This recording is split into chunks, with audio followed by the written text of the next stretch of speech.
بسم الله الرحمن الرحيم والعصر إن الإنسان لفي خسر إلا الذين آمنوا وعملوا الصالحات وتواصوا بالحق وتواصوا بالصبر. صدق الله العظيم. So the topic that I have chosen today, it is hadith of Rasulullah sallallahu alaihi wasallam. اتقوا فراسة المؤمن فإنه ينظر بنور الله. So نبی کریم علیہ الصلوۃ والسلام نے جو فرمایا کہ مومن کے فراست سے ڈرو. مومن کی فراست سے ڈرنے کا کیا مطلب ہے؟ Be aware, be conscious, be known the fact کہ مومن جو ہے اس کا دیکھنا، اس کا سننا، اس کا چکھنا، اس کا محسوس کرنا، اس کی یہ تمام سینسز جو عام لوگوں کے پاس بھی ہیں، اور مومن بھی ایک انسان ہی ہے، کوئی فرشتہ نہیں ہے، لیکن ان کے یہ تمام سینسز کے اندر ایک سکسth سینس کا اضافہ ہو جاتا ہے، اور وہ اضافہ کیا کرتا ہے؟ اس مومن کو تمام انسانوں سے، دوسرے لوگوں سے الگ کر دیتا ہے، ممتاز کر دیتا ہے، سیپریٹ کر دیتا ہے، ڈسٹنگوش کر دیتا ہے. That sixth sense is the فراست of mu'min, and in the language of Quran it is called حکمت. حکمہ وہ اللہ کی دولت ہے جو ہر مسلمان کے پاس نہیں ہے. یہ بھی سن لیجیے آپ. کافر کی بات تو چھوڑ دیجیے آپ. کافر، مشرک، غیر مسلم، I'm not talking about them. ان کا معاملہ جو ہے وہ الگ ہے. We are talking about all Muslims. Within all Muslims, we are talking about believers. اب ہوتا یہ ہے کہ ہر مسلمان یہ سوچتا ہے بھائی میں ایمان والا ہوں، میں اللہ پر کی توحید پر ایمان رکھتا ہوں، میں نبی کریم علیہ الصلوۃ والسلام کو اللہ کا آخری نبی مانتا ہوں. تو اپیرنٹلی اور in a simple language we are all believers too. لیکن جس بلیور کی بات رسول اللہ صلی اللہ علیہ وسلم نے کی ہے، وہ بلیور ایک ہائر اسٹیج کا بلیور ہے. ہائر اسٹیج کا بلیور وہ ہے جس کو اللہ تبارک و تعالیٰ وہ سینس عطا کرتا ہے کہ اس کی جو 5 فیکلٹیز ہیں، چکھنا، سننا، دیکھنا، ٹچ کرنا، ٹھیک ہے، یہ تمام جو سینسز ہیں، اس کے اندر ایک ایسی 6 سینس آ جاتا ہے کہ جو دوسرے لوگوں کے پاس نہیں ہوتا ہے. اور وہ جو 6 سینس ہوتا ہے اسی کے بارے میں رسول کریم علیہ الصلوۃ والسلام نے فرمایا فراست المؤمن فإنه ينظر بنور اللہ، کہ جب وہ دیکھتا ہے تو اللہ کی آنکھوں سے، اللہ کے دکھانے سے دیکھتا ہے، اللہ کی دی ہوئی توفیق سے ڈرتا ہے. ہم سب اللہ کی دی ہوئی توفیق سے ڈرتے ہیں، لیکن اس کا دیکھنا الگ ہوتا ہے. اب اس کا ثبوت کیا ہے؟ وہ دیکھیں، آپ کو قرآن کریم کے اندر کئی جگہوں پر انبیاء کا ذکر ہوگا. اور یاد رکھیے، نبی سب سے پہلے مومن ہوتا ہے. جتنے بھی نبی ہیں وہ سب سے پہلے بلیور ہیں. They are the first believers. نبی کریم علیہ الصلوۃ والسلام کے بارے میں بھی اللہ نے فرمایا، سیدنا ابراہیم علیہ الصلوۃ والسلام کے بارے میں بھی فرمایا، اور دوسرے انبیاء کے بارے میں بھی فرمایا کہ وہ کہتے ہیں انا اول المسلمین، انا اول المؤمنین، میں سب سے پہلا مومن ہوں، سب سے پہلا مسلمان ہوں. تو ان کا جو ایمان لانا ہے وہ اس لیول کا ایمان ہے جو دوسرے لوگوں کے پاس نہیں ہوتا ہے. تو لہٰذا جب نبی اپنی آنکھوں سے کسی کو دیکھتا ہے تو وہ اس کے دل کی کیفیت کو بھی جان لیتا ہے. حالانکہ دل کی کیفیت تو جنرلی تو یہ کہا جاتا ہے نا کہ وہ اللہ کے علاوہ کوئی نہیں جانتا ہے، یا وہ شخص جانتا ہے یا اللہ جانتا ہے. لیکن جب اللہ کا نبی اس فراست سے، اس حکمت سے جو اللہ نے اس کو عطا کی ہوئی ہوتی ہے، اور جو سارے انسانوں کی حکمت سے براء الورا، بہت اونچے ہائیسٹ اسٹیج کی ہوتی ہے، تو پھر وہ اللہ تبارک و تعالیٰ کی دی ہوئی اس حکمت سے نبی نظر انسانی آتا ہے نا. بالکل اس کی آنکھیں ہیں، 2 آنکھیں ہیں، کان ہے، ناک ہے، سینسز ہیں، چکری کی، اس کو بھی اگر چوٹ لگ جائے تو تکلیف ہوتی ہے، ان کو بھی بھوک لگتی ہے، ان کا بھی چلنا پھرنا ہے، ان کے بھی شادی بیاہ، بچے ہیں، یہ ساری چیزیں ہیں. لیکن انہی فیکلٹیز کے اوپر ایک ایسی امپاورمنٹ ہو جاتی ہے اس کی کہ وہ اللہ تبارک و تعالیٰ کی خاص دین ہوتی ہے جو اللہ تعالیٰ اپنے نبیوں کو عطا فرماتا ہے. پھر نبیوں کے بعد، نبیوں پر ایمان لانے کی وجہ سے، نبیوں کی بات ماننے کی وجہ سے، اور خاص طور پہ چونکہ ہم مسلمان ہیں، اپنے نبی رسول اللہ علیہ الصلوۃ والسلام کی اطاعت کی وجہ سے۔ اب ہوتا یہ ہے کہ وہ جو مومن جتنا حضور کے قریب حضور کی اطاعت کی وجہ سے ہوتا ہے، یاد رکھیے وہ حضور کی ہی فیض کا، حضور ہی کا انفلوئنس اس پر آتا چلا جاتا ہے۔ سمجھ رہے ہو؟ یعنی نبیوں پر اللہ کی طاقت ہے کہ اللہ ان کو وہ قوت اور صلاحیت دیتا ہے جو دوسروں کے پاس نہیں ہوتی ہے۔ انسانی ہوتے ہیں لیکن ان کے ان تمام فیکلٹیز کے اندر ایک نئی پاور ہوتی ہے جو دوسروں کو نصیب نہیں ہوتی۔ وہ وہی کو سن سکتے ہیں، وہی کو ایبزارب کر سکتے ہیں، وہی کو یاد رکھ سکتے ہیں۔ یہ ایک بہت بڑی قوت ہے جو دوسروں کے پاس نہیں۔ تو اس کے بعد پھر نبیوں پر جب ایمان لاتا ہے تو اب اس نبی سے جتنا زیادہ کوئی قریب ہوگا، کیونکہ نبی اللہ کے سب زیادہ قریب ہے، اب نبی سے جتنا زیادہ کوئی قریب ہوگا اس کو پھر نبی کا انفلوئنس، نبی کا فیض، نبی کا اثر، نبی کی اطاعت کی برکت، اللہ تبارک و تعالیٰ اس کے اندر وہ صلاحیت بھی پیدا کر سکتا ہے کہ وہ نبی کی طرح نہیں ہوتا ہے، اعوذ باللہ، نبی کے لیول کا نہیں ہوتا ہے، اعوذ باللہ، لیکن نبی کے امتی ہونے کی وجہ سے اللہ تعالیٰ اس شخص کے اندر یہ صلاحیت پیدا کرتا ہے کہ وہ اللہ تبارک و تعالیٰ کی دی ہوئی قوت سے اپنے 5 فیکلٹیز جو ہیں ان کے اندر وہ صلاحیت پیدا ہو جاتی ہے کہ وہ بھی پھر اللہ تبارک و تعالیٰ کے کرم سے ان 6 سینس جو آ جاتا ہے، فراست مومن جسے ہم بولتے ہیں، اس کی وجہ سے پھر وہ تمام انسانوں سے، عام انسانوں سے مختلف ہو جاتا ہے۔ وہ نبی سے بڑھتا نہیں ہے، نبی کے نیچے ہی رہتا ہے، نبی کے تحت ہی ہوتا ہے، لیکن مومن ہوتا ہے۔ نبی نہیں ہوتا ہے، نبی کا امتی ہوتا ہے، نبی کا غلام ہوتا ہے، لیکن نبی کے فیض کی برکت سے اسے یہ صلاحیت ہو جاتی ہے کہ پھر وہ عام آدمیوں سے مختلف باتیں بھی کرتا ہے، اس کی پھر پروفیسیز بھی ہو جاتی ہیں، وہ مستقبل کو بھی دیکھ سکتا ہے، وہ ماضی کو بھی دیکھ سکتا ہے، وہ حالات کو بھی دیکھ سکتا ہے۔ یہ جو صلاحیت ہوتی ہے اسی کو رسول پاک صلی اللہ علیہ وسلم فرمایا اتقوا فراست المؤمن فإنه ينظر بنور اللہ۔ قرآن کریم کے اندر اللہ تبارک و تعالیٰ نے مومن کی اس حکمت کو اس طرح سے بیان فرمایا کہ اللہ تبارک و تعالیٰ نے فرمایا یؤتی الحکمت من یشاء ومن یؤت الحکمت فقد اوتی خیرا کثیرا۔ یہ قرآن کریم کی آیت۔ اللہ فرماتا ہے جس کو میں چاہوں حکمت عطا کروں۔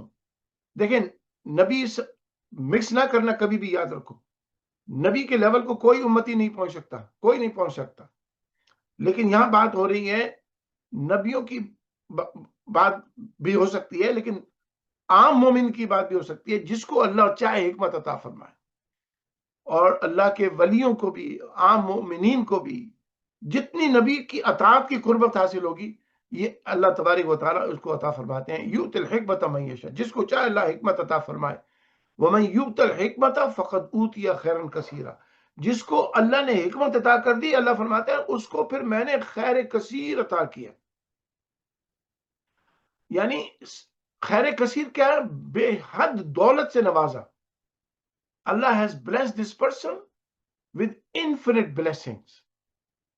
اب اس کو مٹیریلسٹک ورلڈ سے نکل کر، حالانکہ وہ مٹیریلسٹک ورلڈ میں رہتا ہے لیکن وہ اللہ تبارک و تعالیٰ کے کرم سے کسی کا محتاج نہیں ہوتا۔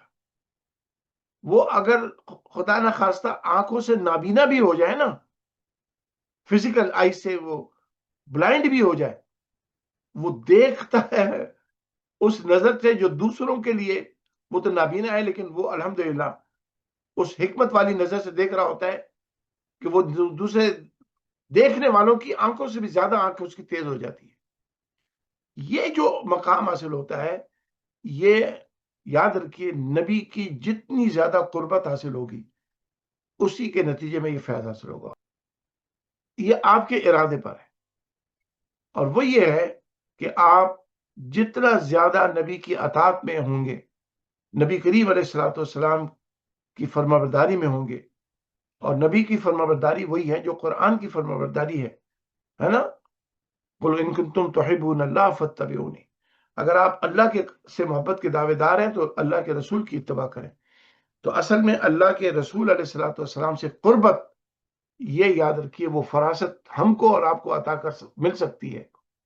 نبی پاک سے قربت کیسے ہوگی؟ کہ نبی کریم علیہ الصلوۃ والسلام کی اطاعت و فرمانبرداری ہوگی۔ اب نبی کریم علیہ الصلوۃ والسلام کی اطاعت و فرمانبرداری دو حصوں پہ ہے، یاد رکھیے، ایک معاملات کے اندر ہے، ایک اللہ کی عبادات کے اندر ہے۔ تو انسان جتنا زیادہ اللہ کی عبادت کرے گا، جتنا زیادہ اللہ کو یاد کرے گا، جتنا زیادہ اپنا وقت اللہ تعالیٰ کی عبادت میں مشغول رکھے گا، یاد رکھیے اسی حساب سے اس کو اللہ تبارک و تعالیٰ فراست اور حکمت عطا فرمائیں گے، کیونکہ اب یہاں پر وہ اللہ تبارک و تعالیٰ کی قربت کی وجہ سے وہ اللہ کے ان اثرات کو محسوس کرے گا جو اللہ تعالیٰ اپنی مخلوق کو عطا فرماتا ہے، یعنی وہ حکمت والی بات۔ اور چونکہ یہ انسان اللہ کی عبادت نبی کی اطاعت سمجھ کے کرتا ہے، نبی کے طریقے پہ کرتا ہے، نبی کی فالوئنگ میں کرتا ہے، تو یہ نبی کے بھی بہت قریب ہوتا ہے۔ تو نبی کو جو اللہ نے جن رحمتوں سے برکتوں سے نوازا ہوتا ہے، ان کے اثرات بھی پھر اس کو ملنا شروع ہو جاتے ہیں۔ یہی وجہ ہے کہ تمام امت کا اس بات پر فیصلہ ہے کہ پوری امت کے سب سے بہترین لوگ حضور کی آل ہے اور حضور کے اصحاب ہیں، یعنی نبی کریم علیہ الصلوۃ والسلام کی جو اہل بیت ہیں، ان کو حضور سے دوہری نسبت ہے کہ وہ حضور کا خون بھی ہیں، حضور کی فیملی بھی ہیں، تو وہ قربت حضور کے ساتھ ان کو حاصل ہے۔ اور پھر وہ نبی کریم علیہ الصلوۃ والسلام پر ایمان بھی لائے اور اللہ کی اطاعت پہ اور نبی کی اطاعت میں وہ سب سے آگے ہیں، تو یقیناً وہ نبی کی قربت بھی انہیں حاصل ہے، فزیکل قربت بھی حاصل ہے اور اسپریچول قربت بھی حاصل ہے۔ اسی طرح سے صحابہ کرام کا بھی معاملہ ہے کہ وہ نبی کریم علیہ الصلوۃ والسلام کے سامنے ایمان لائے، حضور نے ان کا ایمان قبول کیا، تو ان کے ایمان کو جب حضور نے قبول کیا، ان کے اسلام کو جب حضور نے قبول کیا، تو یاد رکھیے حضور کریم علیہ الصلوۃ والسلام کی برکتیں جو اللہ نے ان کو عطا فرمائی ہیں، حضور کا جو فیض ان کو حاصل ہوتا ہے، وہ پھر دوسروں کو حاصل نہیں ہوا۔ آخری بات میں کرتا ہوں، اس کے بعد آپ کے سوالات ہوں گے۔ یہ جو ہمارا تصوف کا جو مضمون ہے، اس تصوف کے مضمون کو آپ سمجھ لیجئے کہ اس کا بیسک مقصد یہی ہے، تصوف کا بیسک مقصد یہی ہے کہ وہ فراست حاصل کی جائے، وہ حکمت حاصل کی جائے، جس کے نتیجے میں اللہ تبارک و تعالیٰ فرماتا ہے فقط اوتی خیرن کثیر، اللہ فرماتا ہے جس کو میں نے حکمت دے دی ہے اس کو خیر کثیر عطا کیا ہے۔ نبی کریم علیہ الصلوۃ والسلام نے فرمایا اتقوا فراست المؤمن فانه ينظر بنور اللہ، مومن کی دانائے فراست سے یعنی مومن کی حکمت سے ڈرو کہ جب وہ دیکھتا ہے تو اللہ کے نور سے دیکھتا ہے۔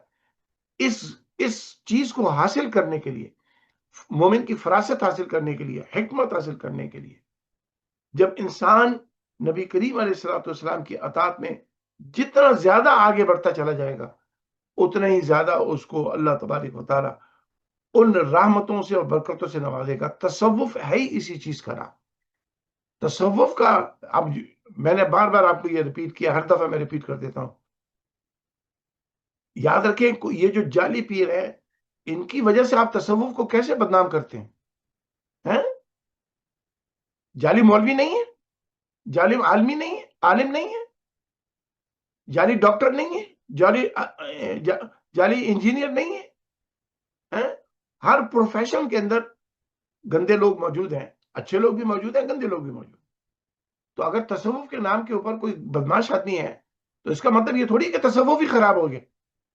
تصوف یاد رکھیے اسی چیز کا نام ہے کہ حکمت حاصل ہو، اور حکمت وہ یہ ہے کہ اللہ کی عبادت جتنی کی جائے، رسول اللہ علیہ الصلوۃ والسلام کی اطاعت جتنی کی جائے، جتنا زیادہ حضور کی قربت حضور کی اطاعت کے ذریعے حاصل کی جائے گی، جتنی زیادہ اللہ کی قربت اللہ کی اطاعت کے ذریعے حاصل کی جائے گی، یاد رکھیے یہی انسان فرشتوں سے بھی افضل ہو جاتا ہے۔ فرشتوں کی حقیقت اس کے سامنے کچھ نہیں رہتی ہے، حالانکہ فرشتے تو اللہ کے سب سے زیادہ عبادت گزار، سب سے زیادہ اس کے مطیع ہیں، لیکن یہ انسان وہ مقام حاصل کرتا ہے جو فرشتوں کو بھی حاصل نہیں ہوتا۔ تو دیکھیے آپ حضرات بھی اس بات پر فوکس کریں کہ اللہ تبارک و تعالیٰ کی عبادات میں سستی نہ ہو، اس میں سستی نہ ہو۔ جو شخص بھی اللہ کی عبادت میں سستی کرتا ہے، یاد رکھیے وہ پھر اپنے آپ کو اس حکمت کی دولت سے جو اس کو اللہ دینا چاہتا ہے، یؤتی الحکمت، دیتا اللہ ہے، اس کی عطا ہے، وہ اس کو محروم کرتا ہے۔ اللہ کی عبادت کی لذت آپ کو حاصل ہو، 5 نمازیں تو فرض ہیں، اس میں سنتیں بھی پڑھیں، نفل بھی پڑھیں، جب موقع ملے قرآن کریم پڑھیں، جب موقع ملے تسبیحات پڑھیں، جب موقع ملے اللہ دین کا مطالعہ کریں، کتابوں کا مطالعہ کریں، اس سے الحمدللہ وہ فراست حاصل ہو جائے گی جس کے لیے ہر انسان کو مسلمان کو بے چین ہونا چاہیے۔ بس آخری بات یہی ہے کہ اگر ماں باپ اچھی طرح سے اس معاملے میں پکے ہوں گے تو یاد رکھیے، جس طرح سے میں نے آپ کو بتایا نا کہ نبی کو سب سے زیادہ ایمان مضبوط اور حکمت کی دولت سب سے زیادہ اس لیے حاصل ہوتی ہے کہ وہ اللہ کے سب سے قریب ہوتا ہے۔ نبی کے بعد نبی کے صحابہ اور اہل بیت سب سے زیادہ ان کو اللہ نے حکمت عطا فرمائی، علم عطا فرمایا، حکمت عطا فرمائی، فراست عطا فرمائی، اس لیے کہ وہ نبی کے سب سے زیادہ قریب ہوتے۔ آپ کے بچے، آپ کی اولاد ماں باپ کے سب سے زیادہ قریب ہوتی ہے، تو آپ کا انفلوئنس اس پر ان پہ آئے گا، اس وجہ سے آئے گا کہ جب آپ خود اس حکمت سے مالا مال ہوں گے، جو حکمت آگے منتقل ہو تو ایک اچھا انسان بنا دیتی ہے۔ نبی ہی کی حکمت کا فیض ہوتا ہے، وہی حکمت ہوتی ہے، وہ اللہ تعالیٰ کی دی ہوئی حکمت ہی ہوتی ہے جو تقسیم ہوتی ہے جن کو اللہ تعالیٰ دینا چاہے۔ تو ماں باپ بھی اپنے اولاد کے لیے حکمت کی سورس ہیں۔ بس میں بات ختم کر رہا ہوں، آج کی موضوع یہی، آپ اب حکمت کی سورس ہیں، وہ سورس آپ کے بچے آپ سے حاصل کریں گے۔ مولوی صاحب بعد میں آتے ہیں، ماں باپ پہلے آتے ہیں، تو اللہ کی عبادت میں کبھی سستی نہ کریں، اللہ کے معاملات میں کبھی سستی نہ کریں، رسول کریم علیہ الصلوۃ والسلام کی اطاعت میں، حضور کی محبت میں، حضور کے عقائد کے بارے میں کبھی بھی سستی نہ کریں، اور عقیدہ وہی رکھیں جو اللہ کے نبی صلی اللہ علیہ وسلم نے صحابہ کو سکھایا، اہل بیت کو سکھایا، حضور کی امت کے اکثر علماء کرام نے وہ ہمیں سکھایا۔ یاد رکھیے، رسول کریم علیہ السلام ہماری جانوں سے زیادہ قریب ہیں۔ یہ بات اللہ نے صحابہ کے لیے نہیں کہی ہے، 1400 سال پہلے کے مسلمانوں کے لیے بھی کہی اور قیامت تک آنے والے مسلمانوں کے لیے کہی کہ رسول تمہاری جانوں سے زیادہ تمہارے قریب ہیں، رسول تمہاری جانوں سے زیادہ تم کو پیارے ہونے چاہیے۔ یہ آسان کہنا تو بہت آسان ہے، قرآن کی آیت پڑھ کے تو انسان ٹھیک ہے کہتے ہوئے، لیکن اس پر عمل کرنا مشکل ہے۔ جب تک اس پر عمل نہیں ہوگا، حکمت اس طرح سے حاصل نہیں ہوگی جس حکمت کے نتیجے میں آپ دنیا کی ہر ضرورت سے آزاد ہو جائیں۔ یاد رکھیں، کوئی محتاجی نہ رہے، کوئی پریشانی نہ ہو، کوئی اسٹریس نہ ہو، لیکن یہ چونکہ ہم اس قربت کو حاصل نہیں کر پاتے جس قربت کے نتیجے میں وہ حکمت کا پورا ایک جو دولت ہے وہ ہمیں ملنی چاہیے، وہ نہیں ملتی ہے۔ اس لیے اللہ کی عبادت پہ فوکس کریں۔ تصوف اسی کا نام، تصوف یہ نہیں کہ قوالی رات بھر بیٹھ کے سنتے رہو اور اس کے بعد صبح کی فجر کی نماز بھول جاؤ، یہ تصوف نہیں ہے، یہ جہالت ہے۔ تصوف یہ بھی نہیں ہے کہ آپ جناب نعت خوانی پوری رات سنیں، مولوی صاحب کی لچھی دار تقریر پوری رات سنیں، ہیں عالم صاحب کی پوری تقریریں سنتے رہیں اور اس کے بعد پھر ہمیں نماز کی لذت حاصل نہ ہو۔ یاد رکھیے، نماز کی لذت آپ کو آنی چاہیے۔ نماز بار بار جب تک اس کا کیف و سرور آپ کو محسوس نہیں ہوگا، وہ اس کا مطلب ہے ابھی بھی وہ صحبت حاصل نہیں ہوئی۔ وہ کیف آنا چاہیے، وہ سرور آنا چاہیے، وہ دل لگنا چاہیے نماز کے اندر۔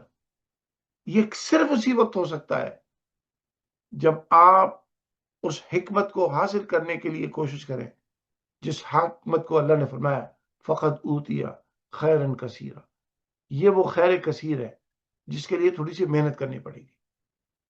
اللہ تبارک و تعالی ہمیں اس خیر کثیر کو حاصل کرنے کی سعادت نصیب فرمائے، اور اللہ تبارک و تعالی ہمیں اس خیر کثیر کا مستحق بنائے جس خیر کثیر کو اللہ تبارک و تعالی جس کو چاہے عطا فرماتا ہے، ہمیں اس کا مستحق بتا دے۔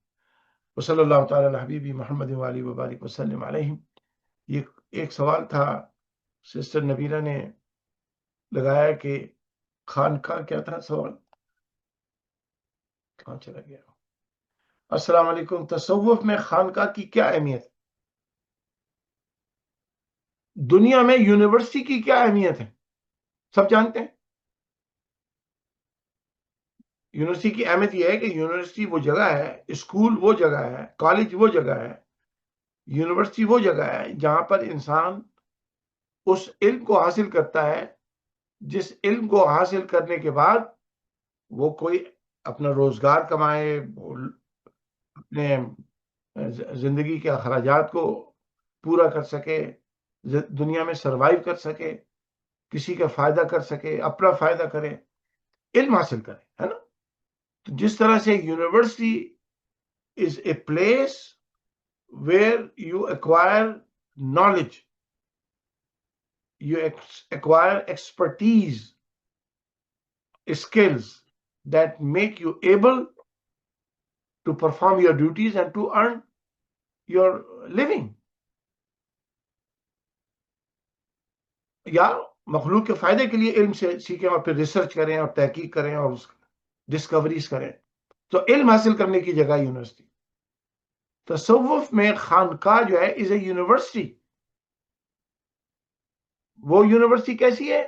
جہاں پر آپ اللہ کے دین کا علم حاصل کرتے ہیں، اللہ کے نبی علیہ الصلوۃ والسلام کی معلومات حاصل کرتے ہیں، اللہ کی کتاب قرآن کریم کے بارے میں اس کے جو اس میں اللہ تعالیٰ نے میسج بھیجا ہے، حکمتیں بھیجی ہیں، اس میں جو اللہ تعالیٰ نے قیامت تک کے لیے گائیڈنس دی ہے، ہر آنے والے دور کا مسئلے کا حل اس میں اللہ نے عطا فرمایا ہے. تو یہ ایک ایسی خانقاہ، ایک ایسی یونیورسٹی ہے جہاں پر جسمانی صلاحیتوں کو ابھارنے کے لیے روحانی صلاحیتوں کو ابھارا جاتا ہے. ہاں، روحانی ترقی ہوتی ہے، spiritual growth, spiritual power, empowerment spiritual. اس کے نتیجے میں فزیکل بینیفٹس بھی اس میں ہوتے ہیں. تو خانقاہ ایک درسگاہ ہے جہاں آپ دین کا علم حاصل کرتے ہیں، روحانی علم حاصل کرتے ہیں، اپنے استاد کی صحبت جب حاصل کرتے ہیں تو استاد کا انفلوئنس آپ پر آتا ہے.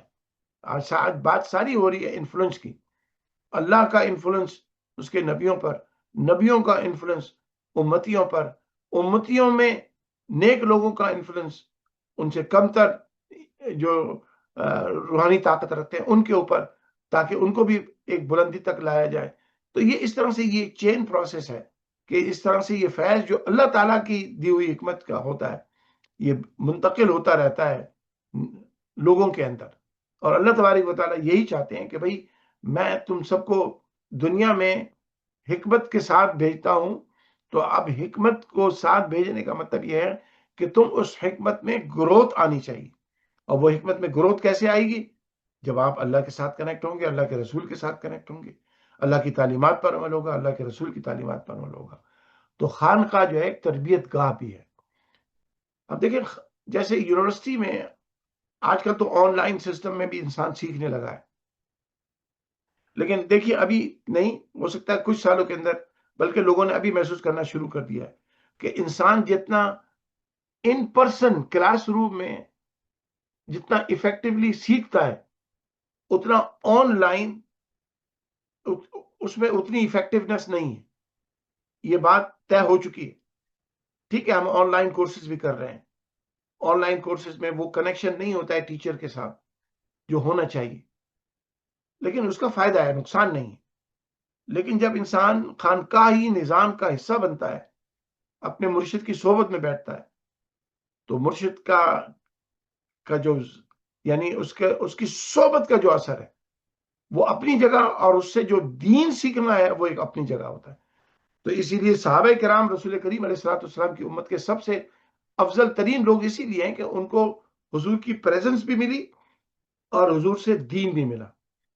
تو اللہ کے نیک بندوں کے ساتھ خانقاہی نظام کے اندر انسان جب اپنے مرشد کے ساتھ بیٹھتا بھی ہے، سنتا بھی ہے، پھر اس کی صحبت کا بھی اثر ہوتا ہے اور اس کے دیے ہوئے علم کا بھی اثر ہوتا ہے. تو خانقاہ جو ہے ایک یونیورسٹی ہے، اسلامی یونیورسٹی کہہ لیجئے، روحانی یونیورسٹی کہہ لیجئے، ایک تربیت گاہ ہے جہاں پر ایک مومن کو اللہ تبارک و تعالیٰ اس کی حکمت میں گروتھ لانے کے لیے اس کو وہاں بھیج دیتا ہے. Any other question?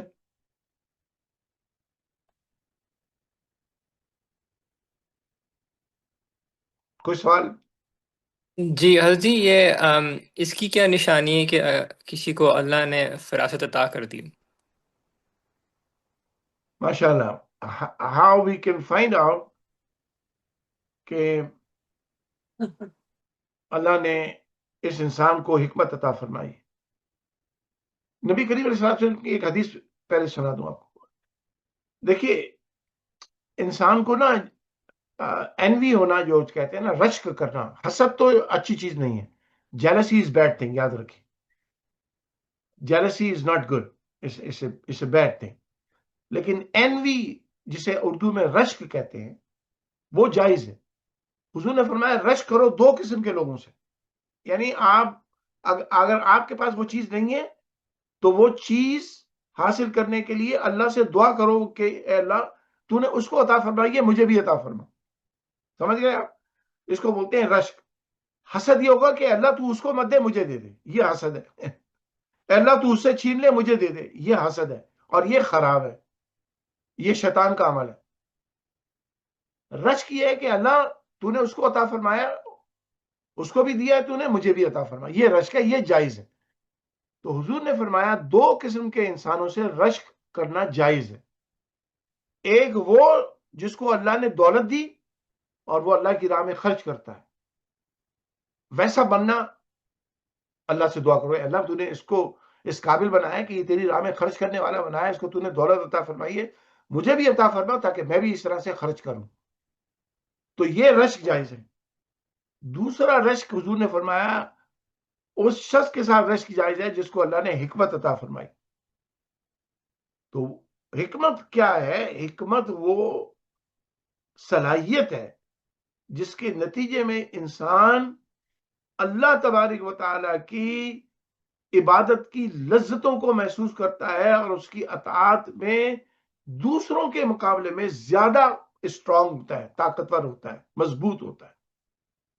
تو نشانی کہ اللہ کی حکمت اس کے پاس یہ ہے کہ جو ایک جنرلی میں بتاتا ہوں کہ جو صوفیہ کرام کی نشانی ہے، کیونکہ اللہ نے نبیوں کے بعد حکمت انہی کو سب سے زیادہ عطا فرمائی، اور اس کی نشانی یہی ہے کہ وہ اللہ کی عبادت میں مصروف ہوتے ہیں، ریاکاری سے پرہیز کرتے ہیں، اللہ کی راہ میں خرچ کرنے والے ہوتے ہیں، وہ دینے والے ہوتے ہیں، لوگوں سے مانگنے والے نہیں ہوتے اپنی ذات کے لیے. وہ اللہ کے رسول کی اطاعت میں بڑے مضبوط ہوتے ہیں، بہت مضبوط ہوتے ہیں. تو آپ کسی انسان کا کیریکٹر یہ دیکھیں کہ جناب یہ اللہ کی اطاعت میں، رسول کی فرما برداری میں باقی لوگوں کے مقابلے میں مضبوط ہے، ریاکاری سے دور ہے، اور بد عقیدہ نہیں ہے. یاد رکھیے، بعض اوقات شیطان بھی بڑا سجدہ کرنے والا، بڑا متقی پرہیزگار بن کے آ جاتا ہے، یہ بھی یاد رکھیے. شیطان کے دھوکہ دینے کے لیے ضروری نہیں کہ وہ بدماش بن کے آئے. شیطان کبھی مولوی صاحب بھی بن کے آ سکتا ہے، کبھی پیر صاحب بن کے بھی آ سکتا ہے. ہاں، تو اس کے دھوکے میں آپ نہیں آئیں گے، کبھی بھی نہیں آئیں گے. کب نہیں آئیں گے؟ جب آپ کو پتا ہو کہ اللہ تبارک و تعالیٰ کی رضا کس میں ہے اور نبی کی رضا کس میں ہے. جب ان دونوں رضاؤں کا پتا ہوگا تو آپ کبھی بھی شیطان کے دھوکے میں نہیں آ سکتے. میں نے بتایا کہ وہ اللہ کی عبادت کی لذت کسرت ہے. نمبر دو، اللہ کی اور اس کے رسول کی اطاعت میں وہ بہت آگے ہوتے ہیں، مضبوط ہوتے ہیں. نمبر تین، معاملات میں بالکل ایماندار ہوتے ہیں، چیٹ نہیں کرتے، دھوکہ نہیں دیتے، لوگوں کی جیبوں پہ ان کی نظر نہیں ہوتی ہے، اللہ کے اوپر توکل اور بھروسے کی بہترین علامت ہوتے ہیں. یہ نشانی ہے بس. ریاکاری سے دور. سمجھ گئے؟ یہ ہے حکمت والی بات. اور دوسری پھر ان کا رزلٹ کیا ملتا ہے کہ پھر وہ جو بات جب آپ سے کہتے ہیں نا، وہ بات پھر ہو کے رہتی ہے. یاد رکھو، یہ بھی میں بتا دوں، یہ بھی آپ کو یاد رکھیں. نبی کریم علیہ الصلوۃ والسلام کا فرمان ہے. ہاں، ایک اور، جس کے پاس اللہ حکمت دیتا ہے نا، اس کے چہرے کو دیکھ کر خدا یاد آتا ہے. یہ ایک اور نشانی ہے اپیرنٹلی. جس انسان کو دیکھ کے آپ کو اللہ کا خیال آئے، جس انسان کو دیکھ کے آپ کو یہ خیال آئے یار میں نماز نہیں پڑھی ہے، جس انسان کو دیکھ کے یہ خیال آئے کہ میں بھی نماز پڑھنا چاہیے، اللہ کے نیک بندوں کی شکل دیکھ کر اللہ یاد آ جائے، سمجھ لیجیے اس کے پاس حکمت ہے، اس کے پاس حکمت ہے. معاملات اس کے بھی ٹھیک ہونے چاہیے. اور حکمت جس کے عطا ہوتی ہے، یاد رکھیے اس سے جب مشورہ کیا جاتا ہے نا، پھر جب وہ مشورہ دیتا ہے تو یاد رکھیے اس کا مشورہ اللہ تبارک و تعالیٰ ویسے ہی کرتا ہے جیسا اس نے مشورہ دیا ہوتا، جیسے اس نے بات کہہ دی ہوتی. سمجھئے اللہ کا ولی جب بات کہہ دیتا ہے تو انہونی بات بھی ہونی ہو جاتی ہے، یاد رکھیے. ہاں میں نے یہ بات پہلے بھی کئی دفعہ آپ کو کہی ہے، اللہ کے ولیوں کا لوگ مذاق اڑاتے ہیں، وہ کوئی بات نہیں، وہ تو شیطان تو سب زیادہ مسلمانوں کا مذاق ہی اڑاتا ہے نا، وہ تو ہر وقت ان کے پیچھے چکر میں رہتا ہے. تو اللہ کے ولیوں کا، نبیوں کا مذاق اڑانے والے، یاد رکھیے مذاق اڑانا ان کے لیے عذاب کا سبب بنے گا نا. قرآن کریم میں اس کا بہت ذکر ہے.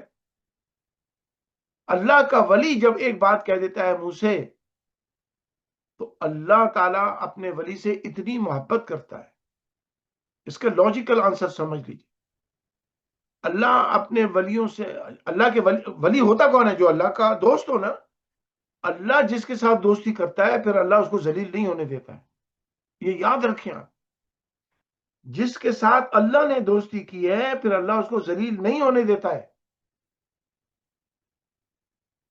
تو پھر اگر اس نے کوئی ایسی بات کہہ دی کسی کے بارے میں جو امپاسبل ہو، ناممکن ہو، اب چونکہ یہ اللہ کے ولی کے منہ سے بات نکل گئی تو اللہ اپنے دوست کی لاج رکھتا ہے،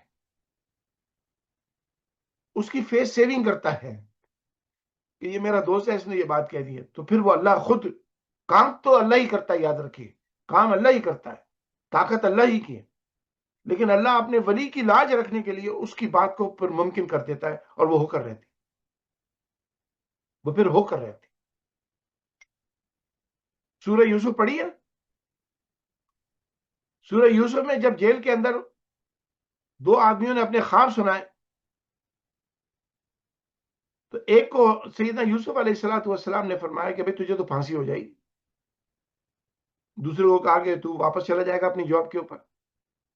تو جس کو سیدنا یوسف علیہ السلام نے کہا کہ بھئی تجھے تو پھانسی ہوگی، وہ پھر مکر گیا. کہنے لگا بھائی میں نے ایسے کوئی خواب نہیں دیکھا، میں تو ایسے ہی بول رہا تھا.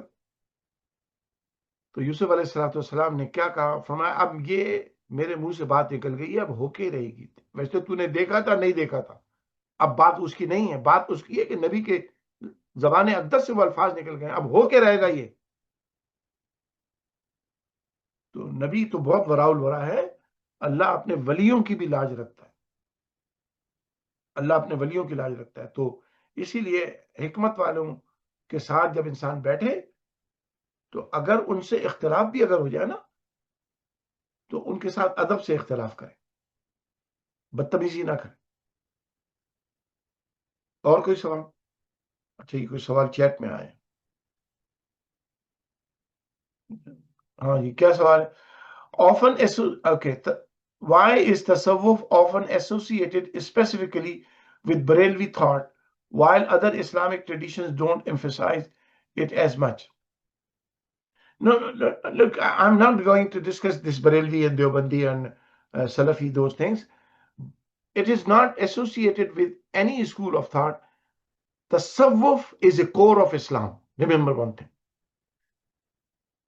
بعض لوگ جو ہیں جیسے غامدی صاحب ہو گئے اور کچھ اور لوگ ہو گئے جنہوں نے کتابوں کے چند جملے پڑھ کے تصوف کو سمجھ لیا کہ جناب تصوف جو ہے وہ تو شرک سے کھاتا ہے، اعوذ باللہ. یہ ان بیچاروں کو بھی کسی اللہ کے نیک بندے کی صحبت نہیں ملی نا، انہوں نے کتابوں سے سیکھا ہے یا ان سے سیکھا ہے کہ جو حکمت سے محروم ہے. تو یاد رکھیے تصوف is not associated with Barelvi اور دیوبندی اور سلفی اور اینی تھنگ. تصوف is a core of Islam. Fortunately or coincidentally, whatever you may consider, is that the Ahl Sunnat wal Jamaat are following the beliefs that Allah's Messenger Nabi Sallallahu Alaihi Wasallam gave to Sahaba and Ahlul Bayt. چونکہ اہل سنت والجماعت اسی طریقے پر موجود ہیں جو طریقہ اللہ کے رسول نے صحابہ کو سکھایا، اہل بیت کو سکھایا، تو اسی طریقے میں تصوف آئے گا. اب آپ اس کو بریلوی کہتے ہیں، آپ کہتے رہے بریلوی کہتے ہیں آپ، لیکن چونکہ یہ عقیدے میں اسی عقیدے پر موجود ہیں جو صحابہ کرام کا تھا، جو اہل بیت کا تھا. باقی جو دوسرے فرقے ہیں ان میں انحراف ہے. میں نے تو کئی دفعہ یہ بات کہی ہے، ان میں انحراف ہے یا مس انڈرسٹینڈنگ ہے.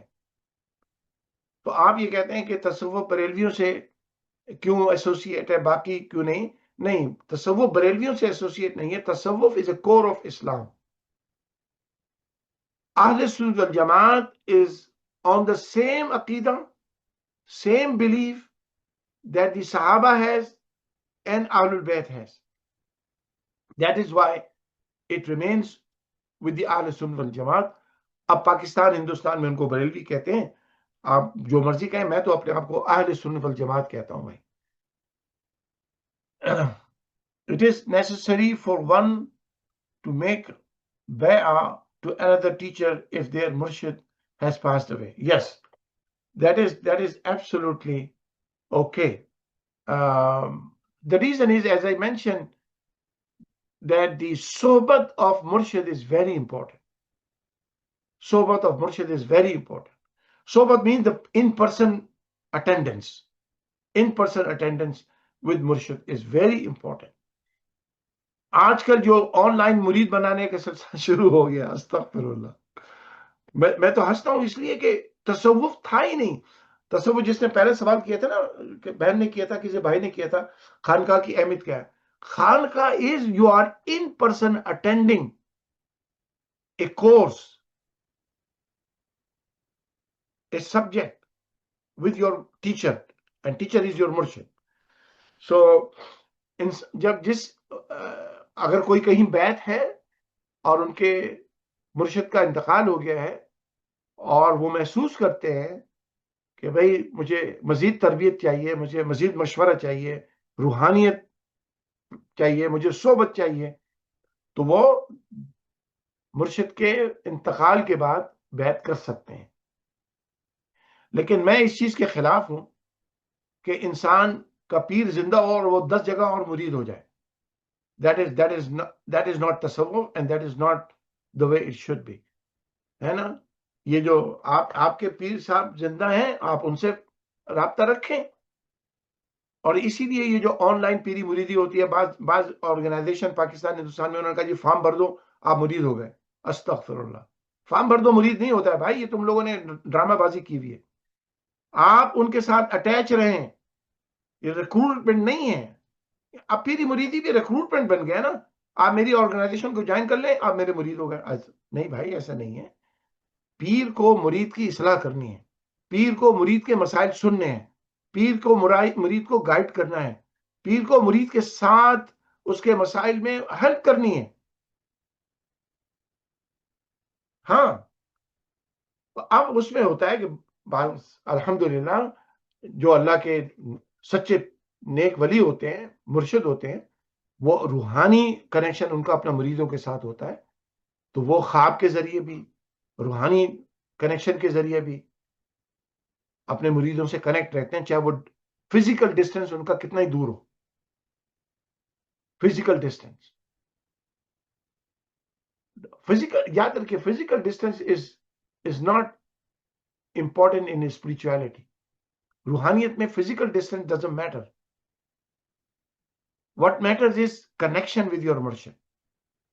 If you are connecting with him. اسی لیے ہم نے اپنا ماہانہ سلسلہ شروع کیا ہے گزشتہ 1.5 سال سے، تاکہ آپ لوگوں کے ساتھ ایک کنیکشن رہے. جو کیلگری میں ہے اور ٹورانٹو میں ہے، اس علاقے میں، چلو بھائی ان سے تو ملاقات ہو جاتی ہے. جو پاکستان چلے گئے، جو دوسری جگہوں پہ چلے گئے، وہ ان سے رابطہ نہیں ہوتا، تو کم از کم اس کے ذریعے تو آپ اپنے سوالات مجھ سے پوچھ سکتے ہیں نا، اپنے مسائل ڈسکس کر سکتے ہیں. تعلیم میں آپ کو دے سکتا ہوں. تو مرشد کے انتقال کے بعد کسی کی بیعت ہو سکتی ہے، لیکن مرشد کے ہوتے ہوئے 50 جگہ اور مرید ہو جانا، یہ دس از ناٹ تصوف and this is not the way it is. وہ بالکل ڈرامہ بازی ہے اور ریکروٹمنٹ ہے، اور اس کو نہیں کرنا چاہیے. بعض تو پیر اللہ معاف کرے مریدوں کو تلاش کر رہے ہوتے ہیں، اچھا بھائی تو بھی میرا مرید بن جا، تجھ کو بھی خلافت مل جائے، تجھے بھی خلافت مل جائے. یہ پیر نہیں ہے، بالکل پیر نہیں، اس کا تصوف سے کوئی سلسلہ نہیں. یاد رکھیے، اللہ کا شکر ہے اللہ نے ہمیں اس بیماری سے دور رکھا. اور کوئی سوال؟ السلام علیکم حضرت جی. ایک چھوٹا سا سوال ہے کہ ججمنٹ جو ہے، جج کرنا کسی کو، یہ غلط ہوتا ہے، لیکن زندگی کے بہت سارے موقعوں پر دین کی راہ میں بھی بہت چیزوں کو دیکھ کر آگے پیچھے چلنا پڑتا ہے کسی کو. تو اس میں کہاں تک ججمنٹ جائز ہے، کہاں اور کس کیپیسٹی میں جائز ہے، اس کا سکوپ کیا ہونا چاہیے اگر جج کرنا بھی پڑے کسی کو؟ یعنی جج کسی انسان کو کرنا پڑے؟ جی جی جی جی، یعنی کہ کسی کے ساتھ چلنا ہے، دوست جیسے ہوتا ہے نا کہ دوست بنانا ہے تو دیکھ کر بنانا ہے. دیکھیے اگر بہت اس آسان ہے، بہت آسان ہے، بالکل کوئی مشکل نہیں ہے اس میں، ذرہ برابر اس میں مشکل نہیں ہے. یاد رکھیے، جو دوست، ساتھی، کلیگ، whoever جو آپ کو ملے اللہ اور اس کے رسول علیہ الصلوۃ والسلام، جس کو ملنے کے بعد، جس کے ساتھ چلنے کے بعد، جس کے ساتھ کام کرنے کے بعد آپ کو اللہ کی یاد اور بڑھے، رسول کی اطاعت اور بڑھے، نماز کا شوق اور پیدا ہو، مساجد میں والنٹیئر کرنے کی جذبہ اور پیدا ہو، وہ بہت اچھا دوست، بہت اچھا دوست. ایسے لوگوں کے ساتھ رہ سکتے ہیں. جن کے ساتھ اعوذ باللہ تقسیم ہو، ڈویژن محسوس ہو، اور لوگوں کو جج کریں جناب وہ بڑا اچھا مسلمان نہیں ہے، وہ تو کافر ہے، وہ تو مشرک ہے، وہ تو بدعتی ہے، اس نے وہ نماز نہیں پڑھتا ہے، وہ روزہ نہیں رکھتا ہے. بھائی روزہ نہیں رکھتا ہے تو اس کو جا کے سمجھائیں. نماز نہیں پڑھتا ہے، اس کو تعلیم دیں، لیکن آپ اس کو بدنام تو نہ کریں محلے والوں کے اندر. ہیں سمجھ گئے؟ کسی کی عیب جوئی کرنا یہ بہت بڑا گناہ ہے، چاہے اس نے وہ واقعی عیب اس کے اندر موجود ہو. یہ بھی سن لیجئے، آپ اس شخص میں عیب موجود ہے، آپ جھوٹ نہیں بول رہے، لیکن آپ اس کو بدنام کرنے کے لیے ساری دنیا میں اس کے عیبوں کو پھیل رہے ہیں. یاد رکھیے اللہ تعالیٰ نے قیامت میں چھوڑنا نہیں ہے آپ کو بھی. اس میں عیب تو موجود تھا، آپ اس کی اصلاح کرتے، اصلاح نہیں کر سکتے تو اس کے عیبوں پہ پردہ ڈالیں. صرف ایک شخص کے عیبوں پہ پردہ نہیں ڈال سکتا، صرف ایک، وہ جس سے کمیونٹی کو نقصان پہنچنے کا اندیشہ ہو. یعنی کوئی اللہ معاف کرے یعنی انتہا پسند آ گیا، کسی کو وہ قتل کرنا چاہتا ہے، وہ یعنی نقصان پہنچانا چاہتا ہے لوگوں کو، تو اس کے خطرے سے پھر آگاہ کرنا وہ کوئی برائی نہیں ہے. کوئی ایسا بد عقیدہ انسان ہے جو رسول کریم علیہ الصلوۃ والسلام کے بارے میں کہے کہ جناب نبی کریم علیہ الصلوۃ والسلام تو اپنی قبر میں اعوذ باللہ خاکم بدن مردہ ہیں، بس ان کی تعلیمات پر عمل کرو، ان سے ہمارا تعلق بس اتنا ہی ہے کہ قرآن دے گئے اس پہ عمل کرو. یہ شخص اس کے بارے میں بتانا ضروری ہے، کیونکہ یہ فتنہ ہے، یہ اسلام کو نہیں فالو کر رہا، یہ اپنے عقیدے کو فالو کر رہا ہے. تو صرف ایسا انسان جس سے کمیونٹی کو نقصان ہو عقیدے میں یا معاملات میں، اس سے آگاہ کرنا چاہیے. لیکن ایک ایسا انسان ہے جو کمزور ہے، نماز نہیں پڑھتا ہے، آپ اس کو نماز سمجھائیں. آپ یہ تھوڑی کہیں گے محلے والوں یعنی یہ تو بے نمازی ہے. ایک انسان ہے، اس کی داڑھی شرع کے مطابق نہیں ہے، آپ جناب لوگ کہہ رہے ہیں اس کے پیچھے نماز نہیں ہوتی. ارے بھائی تم نے نہیں پڑھنی، تم نہ پڑھو، اس کے لیے دعا کرو، اس کو سمجھاؤ. تو جو لوگوں کو تقسیم کرتے ہیں میں اس کے خلاف، ان سے دور رہیں. We don't want division, we want unity. کمزور بھی ہو، گناہگار بھی ہو، بدکار بھی ہو، ایمان والا ہو، اس کے ساتھ آپ معاملات کریں، اس کو سمجھائیں. بس ہر انسان میں کمزوری ہے. ٹھیک ہے جزاک. حضرت میں پوچھنا چاہ رہا تھا حضرت کہ تھوڑا سا اس میں روشنی ڈالیے گا کہ تصوف حضرت کسی نہ کسی شکل میں تمام مذاہب میں ہے. پہلے تو تھوڑی سی اس بارے میں تھوڑی سی روشنی ڈالیے گا. پھر یہ کہ حضرت اگر ہم جو تصوف کا جو بیسک بلیف ہے حضرت، وہ اس پہ بھی تھوڑا سا آپ کوئی عرض کیجیے گا، حکم فرمائے گا. السلام علیکم. ماشاءاللہ اسلم صاحب نے بہت اچھا سوال کیا. دیکھیے تصوف ہر مذہب میں نہیں ہے، روحانیت ہر مذہب میں ہے. یاد رکھیے دو چیزیں ہیں، اس کو الگ سمجھ لیجیے آپ. بہت اچھا سوال ہے ماشاءاللہ، جزاک اللہ. تصوف تو پیور اسلامک کانسیپٹ ہے، یاد رکھیے. روحانیت ہر مذہب میں ہے، بلکہ یاد رکھیے روحانیت جانوروں میں بھی ہے. ہر چیز چونکہ اللہ کی مخلوق ہے، ہر چیز اللہ کی مخلوق ہے، تو ہر وہ چیز جو اللہ نے کریٹ کی، اور یقیناً ہر چیز اللہ نے کریٹ کی ہے، تو اللہ اپنے خالق کے ساتھ تعلق جو ہے اسی کا نام روحانیت ہے. یاد رکھیے روحانیت کیا ہے، وٹ از روحانیت، what is spirituality. Spirituality is basically associating, connecting with the creator. یہ اسی کو روحانیت کہتے ہیں. یاد رکھیے روحانیت اس چیز کا نام نہیں ہے کہ مجھے بریانی میں زیادہ مزہ آتا ہے تو بریانی زیادہ اچھی ڈش ہے، اور نہاری میں کم آتا ہے تو نہاری خراب ڈش ہے. یاد رکھیے کھانے پینے کی چیزوں میں روحانیت نہیں ہے، اللہ کے ساتھ تعلق، اس کا نام ہے روحانیت. اب چونکہ ہر مخلوق اللہ کی ہے، تو جانوروں میں بھی اللہ کے ساتھ کنیکشن تو ہے نا، تو ان میں بھی روحانیت ہے. اب ان میں روحانیت جیسی بھی ہے وہ اللہ جانتا ہے، لیکن ہے. تو ہر مذہب میں جو آپ نے کہا نا وہ تصوف نہیں ہے، ہر مذہب میں روحانیت ہے. مثلا ہندو مذہب کے جو جوگی لوگ ہوتے ہیں وہ میڈیٹیٹ کرتے ہیں. ہاں وہ میڈیٹیٹ کرتے ہیں، وہ اپنا مذہب کے مطابق، جو ہمارے نزدیک غلط ہے، شرک ہے، اللہ کی ناپسندیدہ بلیف ہے، لیکن بہرحال ان کا ایک مذہب ہے، ان کا ایک عقیدہ ہے، تو اس میں بھی روحانیت ہے. اب عیسائی مذہب کے اندر جو بڑے بڑے ان کے جو پاسٹر ہوتے ہیں، جو بالکل دنیا سے بیزار ہو کر ایک کنفائنڈ ہو کر عبادت میں مصروف ہوتے ہیں، وہ ان میں بھی روحانیت آ جاتی ہے، لیکن یقیناً ان کی روحانیت کا جو معاملہ ہے وہ ڈیفرنٹ ہے. ہر مذہب کے اندر روحانیت ہے. اچھا بلکہ میں یوں کہوں گا کہ اب تو جو ایتھیسٹ ہے نا، دہریے جنہیں ہم بولتے ہیں، الحاد بھی اب دو قسم کا ہوتا جا رہا ہے. یاد رکھیے الحاد بھی دو. اچھا ماشاءاللہ اسلم صاحب کے سوال سے کئی سوالات اور آگے آ جائیں گے. دہریے بھی اب دو قسم کے ہو گئے ہیں. ایک وہ دہریے ہیں جن کا بالکل خدا پر کوئی یقین نہیں ہے، کہ God does not exist, religion is all man made and they don't follow. وہ خدا کا بھی انکار کرتے ہیں، ریلیجن کا بھی انکار کرتے ہیں. سو دوسری قسم کے جو ایتھیزم ہے اس میں اسپریچویلٹی تو ہے، مذہب نہیں ہے، خدا نہیں ہے. سمجھ گئے، خدا بھی نہیں ہے، مذہب اسپریچویلٹی. ہاں there is some high power that I want to connect with. سو اگر پتہ نہیں آپ لوگوں کو، غالباً عثمان صاحب کو شاید یاد ہو، میرا ایک ویژن ٹی وی کے اوپر، سی بی سی کے اوپر بیسیکلی، یہ جو امریکہ میں ایک بہت بڑا ڈاکٹر ہے، اس کا نام ہے دیپک چوپڑا. تو یہ بہت بڑا روحانیت کا آج کل وہاں پر لیڈر بنا ہوا ہے، اور یہ بڑا قابل آدمی ہے. ایسا نہیں ہے کہ کوئی بیچارہ کوئی ایسے ہی ہو. مطلب he was the dean of neurology in John Hopkin university. So he is a professional, he is a very big neurologist, doctor ہے، بہت قابل آدمی ہے، اس میں کوئی شک نہیں. لیکن اب آخری ان کا زندگی کا حصہ ہے تو اس میں وہ روحانیت کی طرف آ گئے. تو ان کے ساتھ میرا ان پرسن ڈائلاگ ہوا تھا، ڈیبیٹ ہوئی تھی، جو بھی تھی، جو ٹی وی میں بھی آئی تھی. تو اس کے ساتھ جب میرا ڈائلاگ ہو رہا تھا، اس میں ایک عیسائی مذہب کے آدمی تھے، ایک میں تھا، اور یہ دیپک چوپڑا، ڈاکٹر دیپک چوپڑا صاحب تھے. تو دیپک چوپڑا جو ہے یہ مذہب کو نہیں مانتا ہے، یہ روحانیت کو مانتا ہے. اسی لیے ہالی ووڈ کے کافی اداکار اس کے مرید ہیں، ہے نا. جارج بش بھی اس کا مرید تھا. تو یہ ایک نئی قسم کا کانسیپٹ ہے کہ جس میں اسپریچویلٹی تو ہے، خدا نہیں ہے، مذہب نہیں ہے. تو دیپک چوپڑا سے جب بات ہو رہی تھی نا، تو اس نے بولا I don't believe any religion.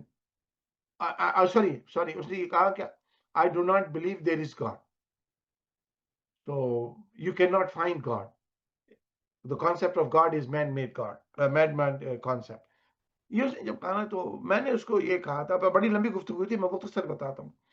تو میں نے اس کو یہ کہا تھا، میں نے بولا it is not the right thing, it is very unjust to human beings that they are looking for their creator who created them and why he sent them on earth. They are looking for that creator they are looking for the purpose of their life, and unfortunately you are saying that they should not be able to find their creator. تو اس نے مجھے یہ کہا کہ you look like a Sufi. میں نے بولا yes, I follow Sufi tradition. تو اس نے میرا ہاتھ پکڑ لیا اور اس نے گفتگو کا موضوع چینج کر دیا. اس نے بولا oh I love Rumi. I love Rumi, and Rumi جلال الدین رومی رحمۃ اللہ علیہ کی تعریف شروع کر دی. تو یاد رکھیے روحانیت ہر مذہب میں ہے، تصوف ہر مذہب میں نہیں ہے. تصوف صرف اسلام میں ہے، کیونکہ تصوف ایک سائنس ہے، ایک عمل ہے، ایک لرننگ ہے، ایک پورا کورس ہے، ایک سبجیکٹ ہے. اسپرچولیٹی کا تو یہی ہے نا کہ you are connected with some divine power. تصوف اسپرچولیٹی کو بڑھاتا ہے، پیدا کرتا ہے، بڑھاتا ہے. لیکن ہمارا جو تصوف کے ذریعے اسپرچولیٹی پیدا ہوتی ہے وہ دوسرے مذاہب کی اسپرچولیٹی سے بہت مختلف ہے، تھوڑی بہت مختلف نہیں. یقیناً تصوف کا ایک مقصد ہے، وہ ہے اللہ سے ایک تعلق، اللہ کی معرفت، recognition of Allah, connection with Allah, reaching to Allah, associating with Allah. This is spirituality. تصوف پورا ایک سائنس ہے جو آپ کو اسٹیپ بائی اسٹیپ آپ کو اس اسپرچولیٹی کے منزلوں سے گزارتا ہے. وہ جو دوسرے مذاہب کے اندر اسپرچولیٹی ہے وہ ان کا ایک اپنا ایک پروسیس ہے جس کا اسلام سے تعلق بالکل نہیں ہے. اسلام کا جو اسپرچولیٹی کا تصوف ہے وہ رسول اللہ علیہ السلام کے ذریعے جاتا ہے. دوسرے مذاہب کے اندر جو تصوف ہے وہ ان کا اپنا ذاتی کنیکشن ہے، وہ کسی کے ریفرنس سے نہیں جاتے. ہم اپنے رب تک پہنچتے ہیں محمد الرسول اللہ صلی اللہ علیہ وسلم کے طریقے پر، ان کو کاپی کر کے. ڈو یو انڈرسٹینڈ اسلم صاحب؟ جی حضرت جی بالکل. دوسرا سوال جو آخر میں تھا وہ اسی پہ تھا حضرت کہ پھر ہمارے کیا بلیوز ہونے چاہیے تصوف کے جو بیسک بلیوز ہیں حضرت. ہاں میں اسی میں جی تو حضرت آپ نے ہماری جو فرمایا. روحانیت کا جو پروسیس ہے وہ شروع ہوتا ہے اور وہ جاتا ہے نبی کا محمد صلی اللہ علیہ وسلم کو کاپی کر کے. ہم اپنی کو روحانیت نہیں نکالتے. دوسرے مذاہب کے لوگ وہ روحانیت ان کے نزدیک وہ ہے جس میں ان کو مزہ آئے، جن کو تھوڑی سی ان کو لازمی طور پر روح تو ان کے اندر بھی موجود ہے نا، تو اس روح کو تھوڑا سا سیکلوجن ہو، آئسولیشن ہو، میڈیٹیشن ہو، تھوڑا سا ان کو کوئی خواب نظر آئے، کوئی چیزیں نظر آنا شروع ہو جائیں، تو وہ ان کی روحانیت ہے. چیزیں نظر جانوروں کو بھی آتی ہیں، یاد رکھیے خواب جانور بھی دیکھتا ہے تو روحانیت اس کے اندر بھی موجود ہے. لیکن ان کی روحانیت is independent of any model. سمجھ رہے ہو؟ ہمارے یہاں روحانیت جو ہے وہ ماڈل بیس روحانیت ہے، اور ہمارا ماڈل ہے رسول اللہ علیہ السلام. ہمارا ان کو کاپی کرنا یہ ہماری روحانیت کی منزلیں طے کرتا ہے. ان دوسرے مذاہب کے اندر کوئی ایسا ماڈل نہیں ہے. ان کے ٹیچنگز ہیں ان کے لیڈرز کی، جن کو وہ لیڈر مانتے ہیں اپنا مذہبی، لیکن ان کا روحانی جو اسپرچولیٹی گروتھ ہے وہ ان کے اپنے پرسنل کریشن ہے، ان کی اپنی پرسنل ریزن ہے، پرسنل لائکنگ اور ڈس لائکنگ ہے. جس چیز کو وہ جو ان کے دل کو اچھا لگتا ہے اس کو وہ کرنے لگتے ہیں. ہمارے یہاں ہمارے دل کو جو اچھا لگتا ہے ہم وہ نہیں کرتے. ہم کو یہ لگتا ہے کہ رسول اللہ کو کیا اچھا لگتا ہے وہ ہم کرتے ہیں نا. تو بہت بڑا فرق ہے. ہم اپنے نبی کے ان کو جو پسند ہے، ان کی جو ناپسند ہے وہ ہماری ناپسند اور پسند بن جاتی ہے. تو ہمارا اسپرچولیٹی تصوف، اور اسی کا نام تصوف ہے. تو یاد رکھیے تصوف اسلام کا ہے، روحانیت ہر مذہب میں ہے، جانوروں میں بھی ہے.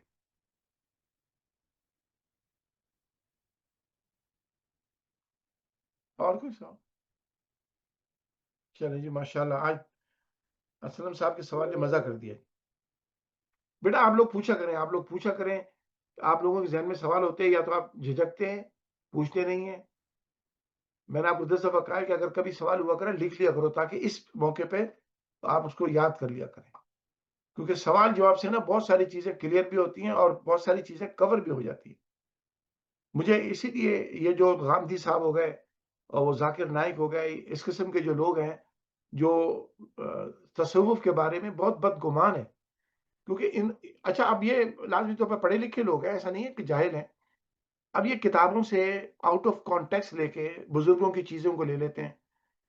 اب میں اس کا گاندھی صاحب ہو گئے یا ذاکر نائک ہو گئے اور اس کے علاوہ اور بھی کچھ لوگ ہیں، یہ جو تصوف کی مخالفت کرتے ہیں، ان کی تصوف کی مخالفت اس لیے اگنورینس پہ ہے. یہ کتاب سے اقتباسات لے کر اس کو یہ کریٹک کر رہے ہوتے ہیں.